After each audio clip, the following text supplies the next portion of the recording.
Hey YouTube, thanks for checking out my channel. Welcome back to Alan Reacts. We got more Nightwish today. For The Heart I Once Had, it is off the Dark Passion Play album, so it will be Annette singing. I've not heard this song. YouTube algorithm recommended it to me, so let's check it out.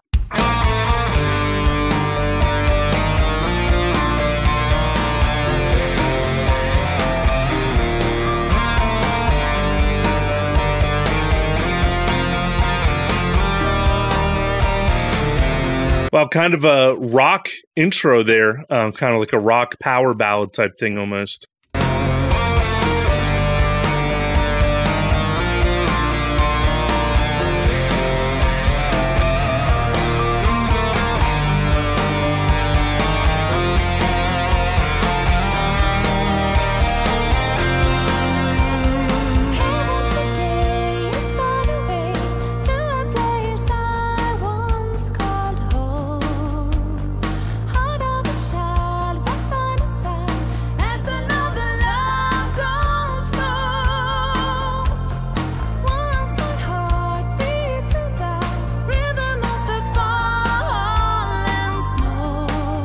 This has to be the most easy listening pop type Nightwish song that I think I've ever heard. But it's pretty good. I like it. I like the harmonies that Annette had there, where she had some backing vocals, obviously, overdubbed over herself. Intro, I like that melody with Empu, along with the very nice guitar work from Tuomas. Kind of a bit of a contrast, but also supported itself. Then I like they did what they often do, which is where they have the guitar pulled back, not a lot from the keys, basic beat from the drums, and then have kind of the driving bass underneath the female vocals. So classic Nightwish type formula, works extremely well.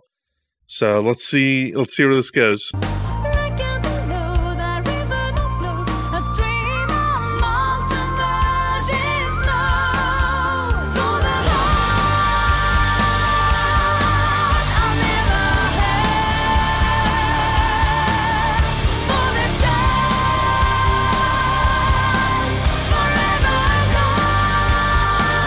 Wow, those horns are really big.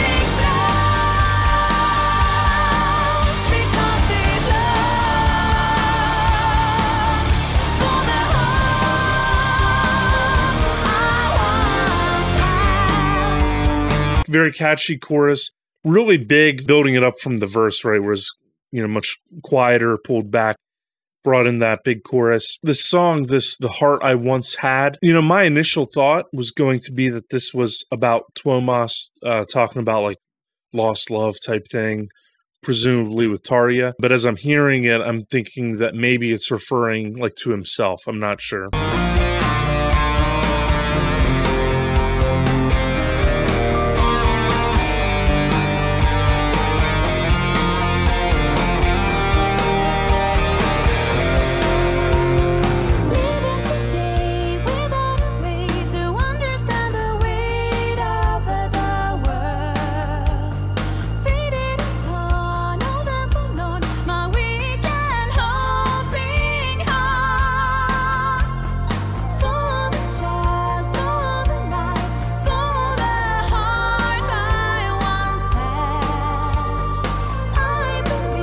Oh yeah, I didn't mention that too. I heard I guess that's the low whistle that Troy is playing back there. So always cool to hear that as well. I know that he really started to be, more involved with this album. He wasn't a full member when this was released, but he was starting to become more involved. And if that's not true, please let me know in the comments.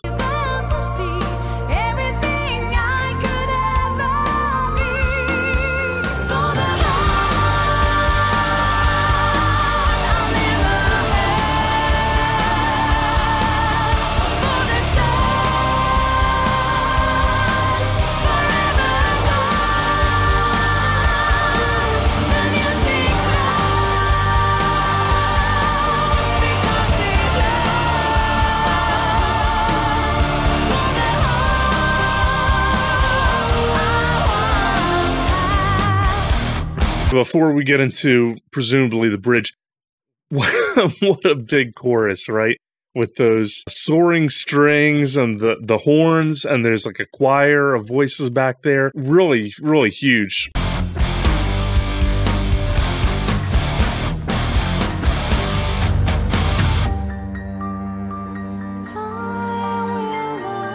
And I think a cello back there as well.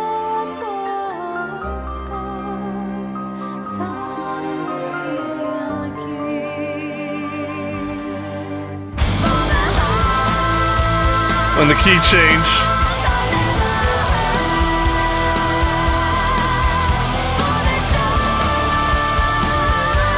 It's funny, I said this is like one of the most easy listening pop type songs I've heard.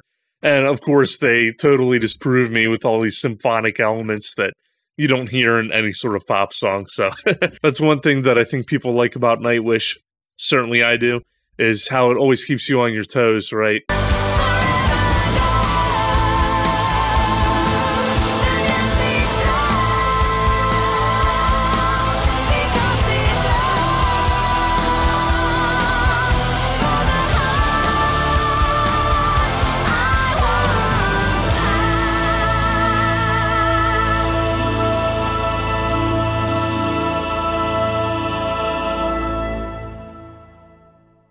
Nice. Yeah, that was a very cool song. Hey, I want to check out the lyrics real quick. I have it pulled up on another tab. So here we go, talking about, yep, okay.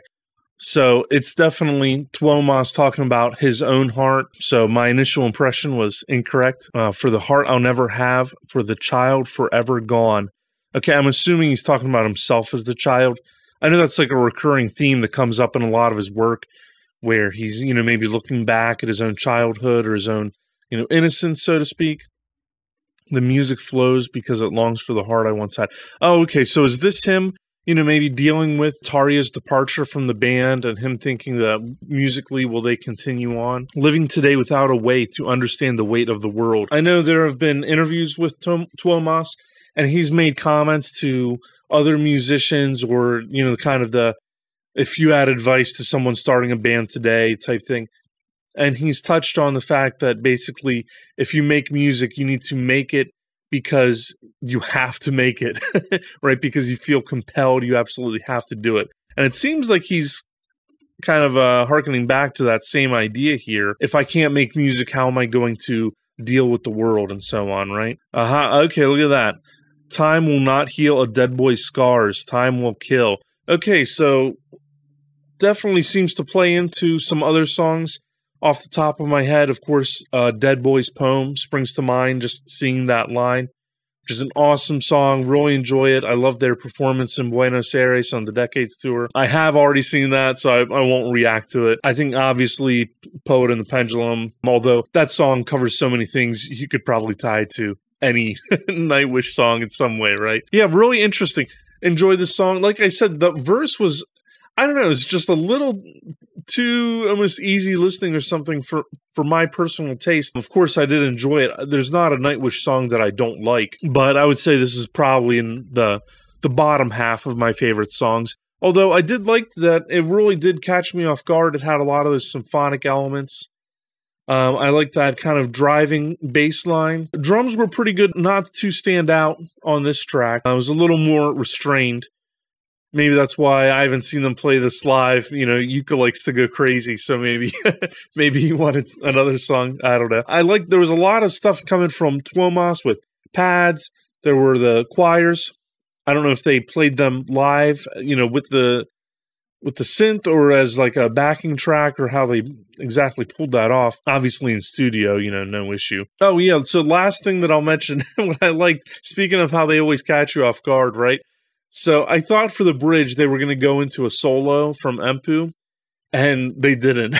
It was almost like kind of, you know, teased with the listener, where he did some of those basic power chords, which was cool. It was definitely a nice change of pace from the song. It was very different. Then it didn't do that at all. It kind of cut away to that soft piano part before coming back in with the big key change and everything at the end. So definitely a cool track. Hey, thank you so much for watching this video. If you're still here, thank you for watching the entirety of the video. Obviously, if you could hit like and leave a comment, subscribe, all of that YouTube type stuff, it would be super awesome. Thank you.